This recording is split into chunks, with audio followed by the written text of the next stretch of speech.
Alright, let's get our e-brake unhooked on this single spring unit here then. Of course, when we say an emergency brake, this is the fulcrum arm that we were saying that when you step on the pedal, it pulls this forward, which this shoves against the strut, and this pin then shoves the shoe back. Notice how we dropped it down out of there, but we're still connected. Also note that your coil spring is on the back side of your large return spring, the horseshoe spring on that. You'll need to remember that for reassembly or else you'll get on the wrong side. To get this out of there, they've got a little quick release mechanism that works ever so easily to get it out of there then. Easier than going together. And it is actually this wire that you see down inside of there then. You'll see the loop of it. All I physically have to do is push in on the coil spring a little, bring this guy out, and there we go.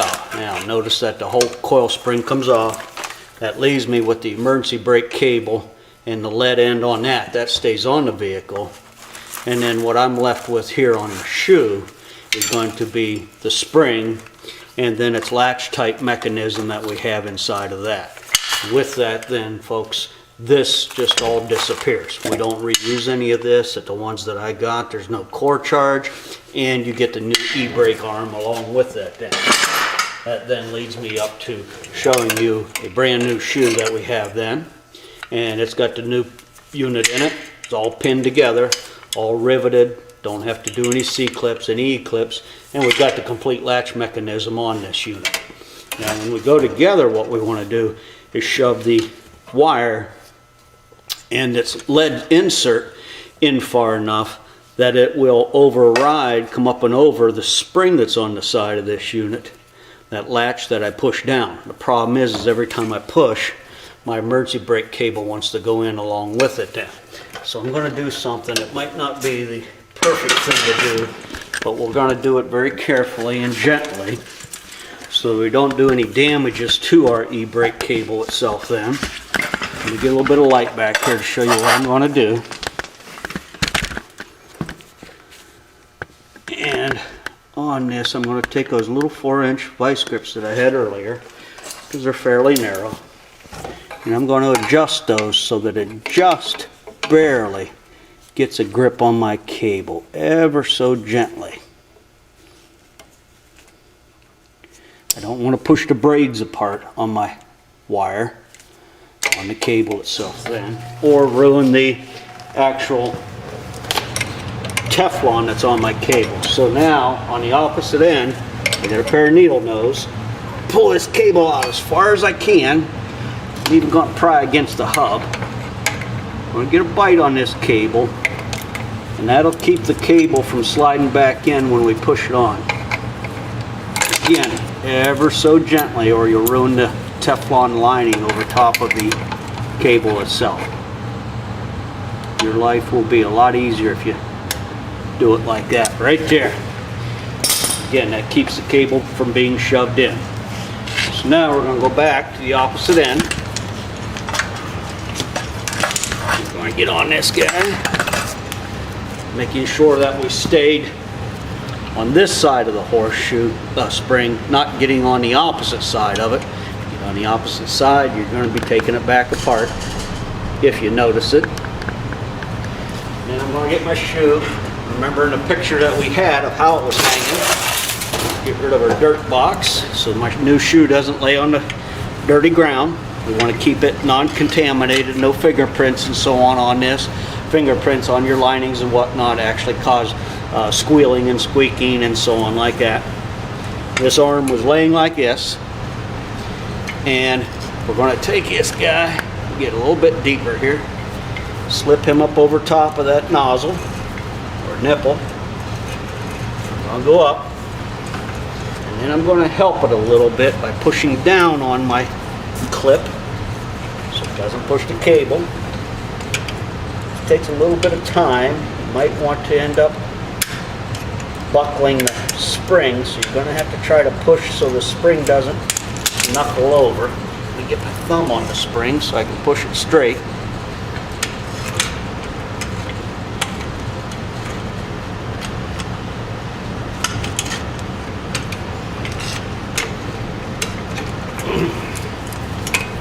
You'll have to fight with it a little bit. Not the easiest to do.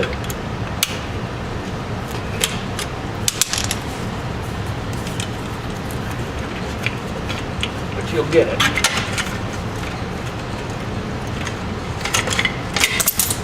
Oh, I lost my vice grips.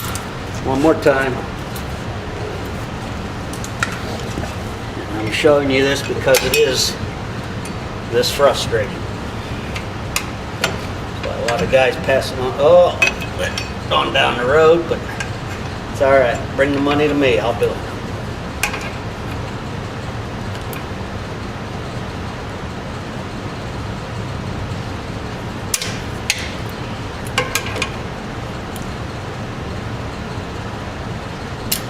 Anybody at home can change their own brake pads.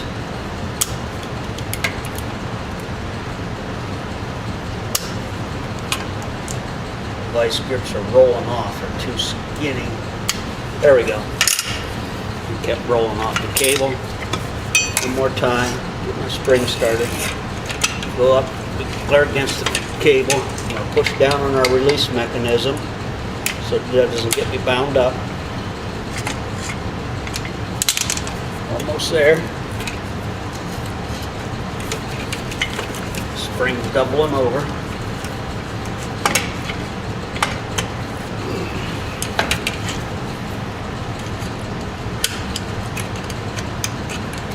There we go.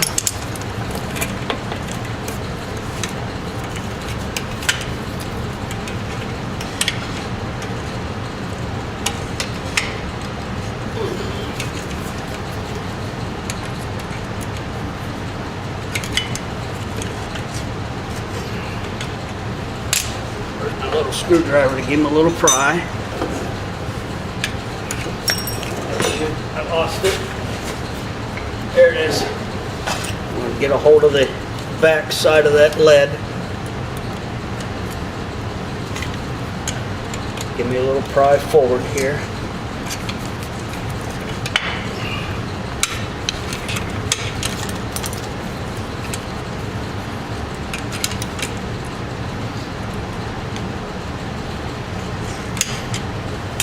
Okay, got it.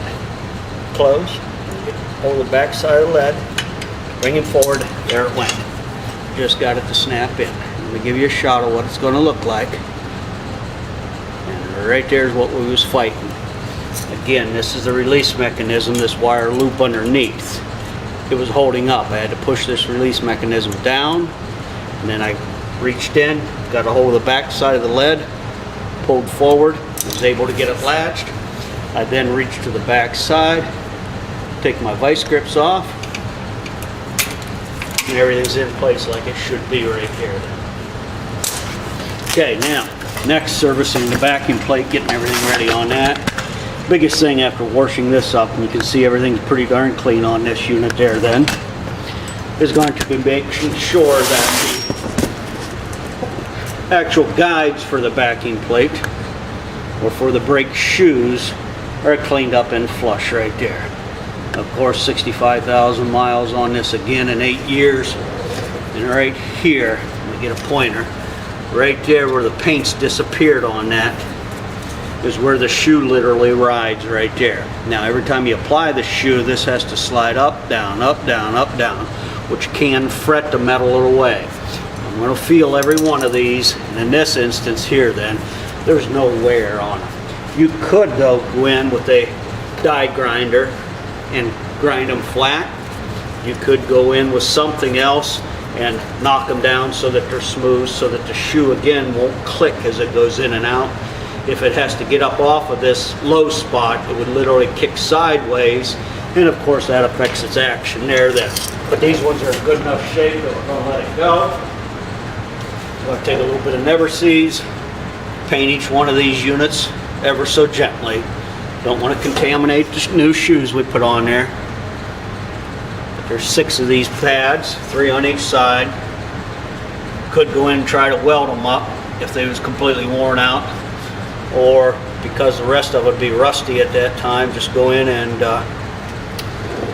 replace the backing plate on it. In this case, you'd have to pull the axles to get the backing plate off. That's a whole nother class within itself, but that may happen. Now, back up here then. The shoe, to get it finangled up in there then, I need to flip it, get it lined up, do some pushing around here because my spring's still on. I didn't take none of my hangers off. I don't have to. I can get it around here, just like this here then. Now, something that I didn't do that I'll show you is if I was working on both sides at the same time, push jacking the shoes in and out, we could possibly pop the bleeder screws out of this unit here then.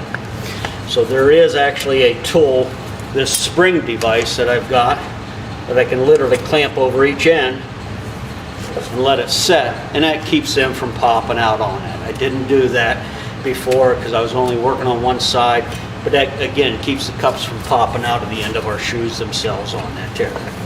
So now this shoe's in place. I'm going to put a dab of grease, Never Sees, just ever so gently right on the end of that where it slides. And I'm going to go down here to the leading trailing where it pivots underneath and grease both sides of that then ever so gently on there then. I'll make that shoe slide in very gently and no noises out of it then, hopefully, on there. Okay, so this guy's close to being in place. I can actually apply a little bit of tension on this by backing our tool off. And I need to jack it out. We relieve some of that, so I'm going this direction. Going in. Now it won't fall out of there because I've got it hooked on it there. Then I'm going to grab my back shoe. Again, there's no difference in the length of the shoes. I'm going to slip him down in place. I need to run this out. Earlier I let this down to do that side, so now I'll raise it back up. After I left him down, slide him in, get him hooked into my master wheel cylinders and into my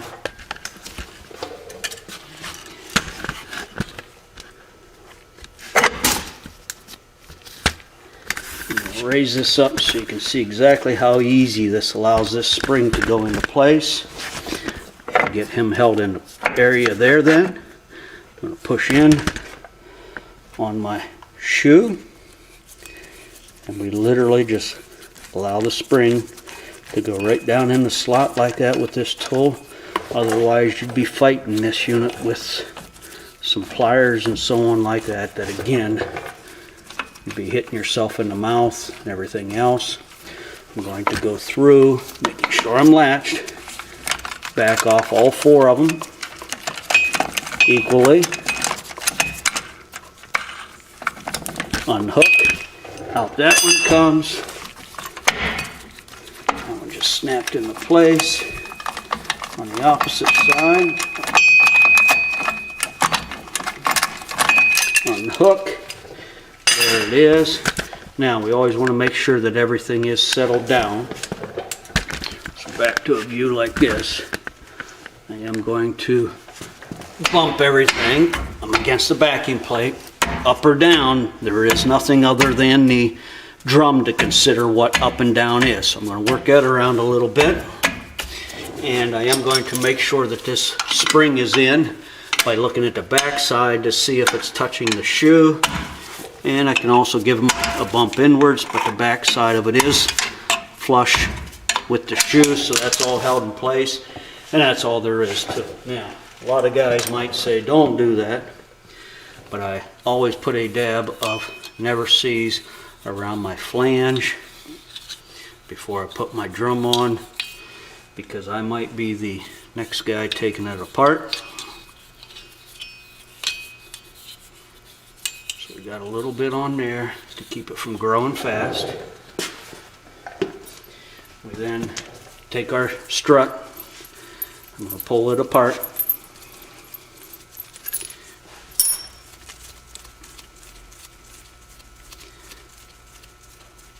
All all the way, because sometime or another we might use all the thread. I'm gonna dry it off because I still got some brake clean on there. I'm gonna put a dab of Never Seez on this unit. Up and down, up and down.